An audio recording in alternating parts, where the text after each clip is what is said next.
National Day of Work, when everybody's in a holiday, we are just here doing that, just working. Now, today, I have entitled this conversation, "How we take critical decisions." And I think it's an important video because it's going to take you behind the scenes inside our heads, inside the way we think, the way we decide to go ahead with a treatment or not, our doubts, our fears. I think that's very interesting, especially to those of you that are supporting us, that know our work, that support it. I want you to understand what I think, what Linda thinks when we together take a decision. Now, it's important to say that I'm not the only one taking decisions here. Usually the vast majority of decisions are taken jointly with me and Linda. Linda is, well, Linda, those of you that know her, know her. Now, whenever we rescue an animal or whenever we get an email or a WhatsApp message or a call, usually we need to act fast. And it has to be fast because most of the times those animals are in severe danger. Sometimes they're on the streets. In those cases, well, it's just a question of organizing the rescue, which is not always easy. We cannot be everywhere. But very often these animals have already been rescued. So they are in somebody's home or they are in a vet clinic, usually a local vet clinic in some village somewhere in the middle of somewhere. I mean, really, it really is like that. So take a quick look at the email, at the pictures that people have sent us, and then we decide, okay, how do we handle this? As usually, as we are in a hurry, it's important to organize quick transportation. Now, usually we're really fast. These things take 24 hours at most. If necessary, I will jump on a car or my brother and we will drive to get the animal. Otherwise, sometimes we use volunteers or we use a transport system. Whatever it is faster, we will do that. And well, if it is me, well, it is me. That's it. My day has spent on the road. Sometimes I go with my brother. Sometimes my brother goes alone. And that's very important. Both Jairo and I do a lot of miles a year. A lot. But like, a lot. So anyway, so we usually get the animal and we drive straight to the hospital. Now, when we get there, the first thing we do is we look at the injuries, we look at the overall condition of the animal. The first thing we do usually is to deal with the pain. Sometimes we make these videos and then people ask us, well, what about the pain? Is it painful? Pain is really important. So pain management is really vital for a good trip. You have to take the animal across, maybe 6-7 hour drive. So it's very important that the pain has been managed. And I mean, obviously, whenever you see an animal and you ask me for pain, the first thing I think is, well, of course, we're going to deal with the pain. Traveling with an animal that is in pain is horrible, not only for him, it's an awful thing to do, and it's also terrible for us because we are under the stress of knowing that there's this animal suffering there in the back. So that's the first thing we do. Obviously, before you put an analgesic, you have to make sure that the animal can stand it. You cannot go, this thing has to be done with a vet. But anyway, so we usually drive to the hospital really quickly. And then is when you usually get to see Isidore and the team in these videos that we publish. And Isidore, usually, the guy is so expressive. And that is when the hard work begins. Now, I am a member of some WhatsApp groups here in Spain and internationally. And I see the way these rescues happen. And usually when a dog is rescued by someone, by a private individual or by a small organization, the first thing we do is the first thing they do is they ask for funds before rescuing the animal. Now, we don't do that ever. So this is why whenever you see us doing a fundraising, it's because we already have the dog with us, because the dog is already in the hospital, and because we know what the way forward is going to be. Otherwise, we see it all the time. People fundraising for an animal that hasn't been rescued in the first place. And that's horrible. That's horrible for a big number of reasons. Now, I understand why they do it. Usually they are individuals, they are small organizations, and they cannot take the risk of taking a case and then nobody helping them, and then they get saddled with a huge bill, and then what do? I understand. But over the years, we have built this incredible community, and we have come to rely on your help. And this is why, whenever we make a fundraiser, we know that some of you are going to help. I wish it was more of you. I really wish so. But usually you help and the animal receives emergency treatment. So we arrive to the hospital. And the first thing we do is we do blood tests. I mean, through a blood test, you can tell so much. You can tell so much.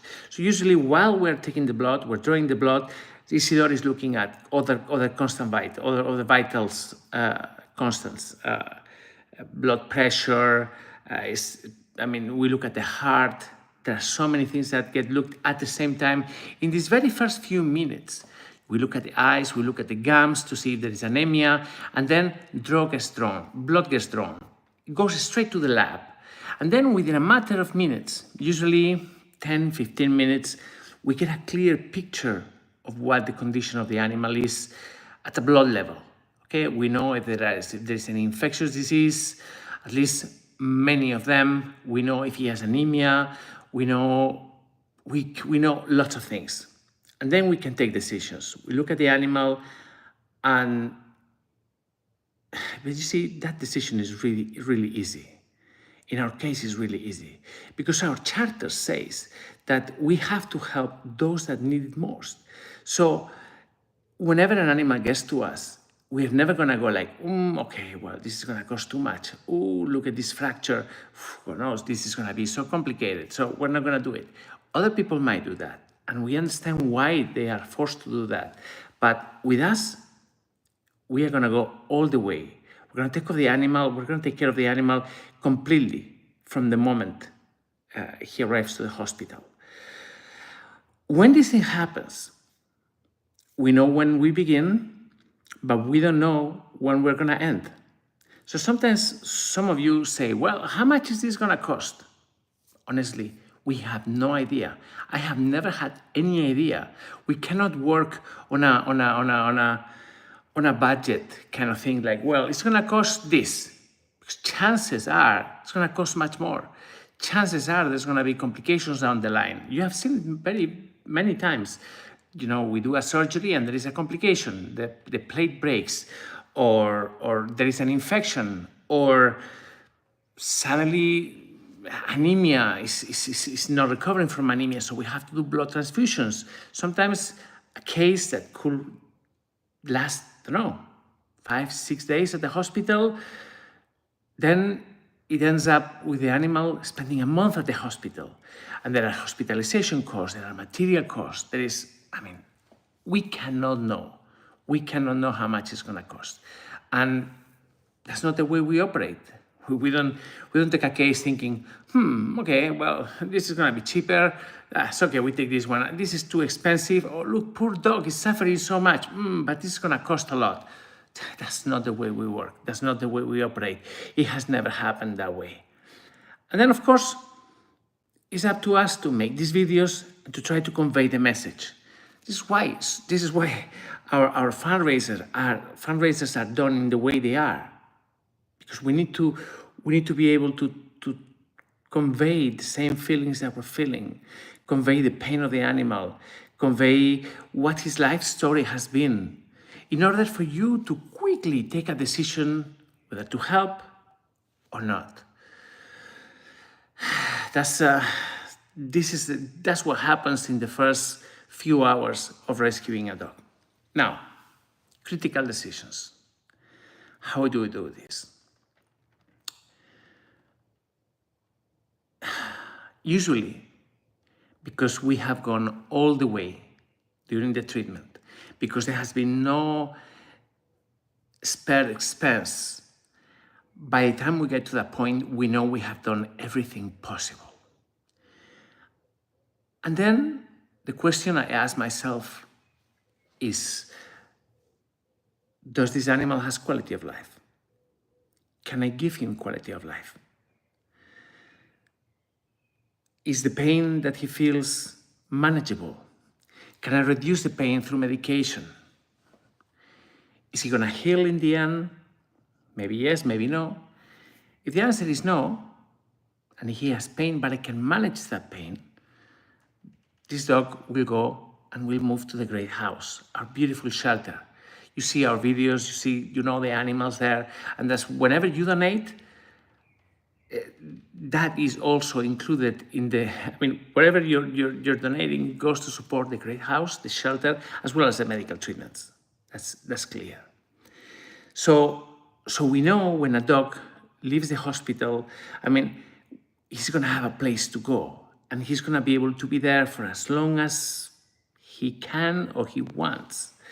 And I tell you, sometimes an animal leaves the hospital and he arrives to the great house, and oh my God, it's like a whole new world for him. He's so happy to be there, surrounded by friends, surrounded by nature, by, everything. So we've seen animals that were really in bad shape. When they arrive there, they get much better, and they usually stay with us, for as long as needed. Now, there are, of course, other cases when this is just not possible. There are cases when the animal deteriorates to a point that we know if we take him and he goes to the great house, he's going to continue suffering, he's going to have no quality of life, and there's no point of doing that. In that case, we take the painful decision and we let them go. And this is a decision that we just don't take lightly. We're lucky, we don't have to take it, we take it very rarely, but sometimes it happens. Sometimes it happens. And whenever that happens, it's really painful. It's really painful. You know that vets is one of the professions that have highest rates of suicide. And this happens because of the pain that they experience whenever, one of the reasons, because of the pain that they experience whenever they have to put an animal down. It's really hard. Plus you have to, or they have to deal with the families, explain them and everything, and see the suffering of the animal and the families. It's really complicated. We take these decisions very rarely, very, very rarely. But when we do it, I assure you, there's a lot of thought, there's a lot of considerations, and there is always, okay, can we do something else? How is he gonna be at the great house? What about if I take him home? And this is why I have 10 dogs, because I ended up having dogs that nobody wanted, and I needed to make a space at the great house for them. Or just simply they came here and they stayed. So with this video, what I wanted was to convey that the whole thing you see is a process. There's a protocol. The protocol is not really written in black and white in a piece of paper. It's something that has been developed and acquired over nearly 20 years of animal rescuing. Because 20 years, that's the time that we have been doing this. Sometimes you see channels, you see people appearing, suddenly they are rescuing, and you look at them and you think, oh, I wonder how long has this guy or this girl been rescuing. Usually you can see when someone has been doing it for a very short time by the way they express themselves, by the way they tell the stories, by the emotions that they feel and how they manage themselves. I don't know, it's over 20 years is a long time. We have rescued thousands of dogs and cats, thousands. Sometimes I walk around the city and there's always somebody coming to me and say, look, I watch your videos or like my sister adopted one of your dogs, or look at this, this is Mocha, you know, we adopted her from you, and this is just beautiful. This also happens whenever we travel to Germany, where we have placed many dogs. Sometimes I get stopped at the airport by a customs officer that says, "Hello, Victor, how are you? It's nice to see you again." And it's just wonderful. It's wonderful. And all of this only happens because of the combined work of this beautiful community. It's just me alone. I just couldn't do anything. That's how it began. But at this point, this has gone much bigger than just one person. Much bigger. It's much bigger than a lot of people. So this is why on every video, you see me asking for help. You see me asking for people to donate to the link that Linda is gonna drop. You see me here trying to tell my stories, try to convince you to join us, because this is a beautiful project. Actually, it's not a project, it's 20 years old. I mean, imagine, it's not a project anymore. This has grown to a size that I honestly had no idea it will ever get. Anyway, yesterday, I had to take one of those hard decisions. It was a kitty that we received an alert. We had to go and rescue her. She had initially I thought she had an hernia. It wasn't an hernia, it was a tumor. And there wasn't only one tumor, there were many. I'm gonna show you this video in the coming days, because I need you to understand everything. You understand when we win, you understand when the animal leaves the hospital, like Nano left yesterday, so happy after a good bath, and now he's just out there enjoying life. But sometimes we fail. Sometimes we have to take these painful decisions that are never taken lightly. And I think that's it for today. Yesterday was a difficult day. I spent most of the day going up and down dealing with this kitty. And I debated whether to show you her story or not. But I'm gonna do it. I'm gonna do it because it is my obligation to share with you everything I do. Well, not everything I do in the life of this organization. Obviously, I'm not gonna share silly details about my personal life. That's important to nobody, except me and my family. But what we did yesterday, or what we tried to do yesterday for that kitty, is something that you have to see and that you have to understand and in a way appreciate, because your donations help us rescuing her and help us take the ultimate decision that we had to take. Anyway, guys, thank you very much for being here. Happy 1st of May. Happy Workers' Day. There are mosquitoes already here.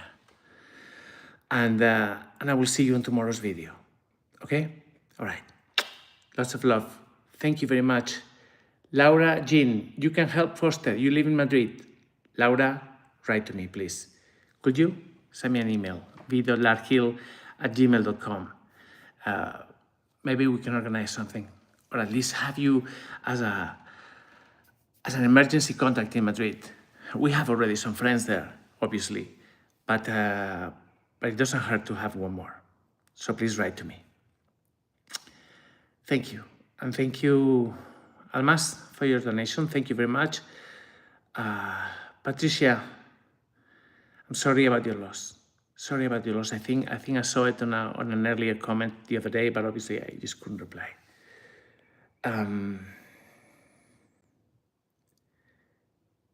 Okay. Congratulations, Almas, about your project and about the mark. That's really cool. Thank you. Thank you for sharing this. Okay, so I'm gonna go. You've been watching for maybe, I'm Pirtel. You have been watching our videos for 20 years. I'm not surprised. No surprise. It's been a long time. We have built a very loyal community, and we have told a lot of stories. So many things have happened over the years. Anyway, Please take care of yourself. Lots of love, and I will see you tomorrow. Take care. Ciao, ciao.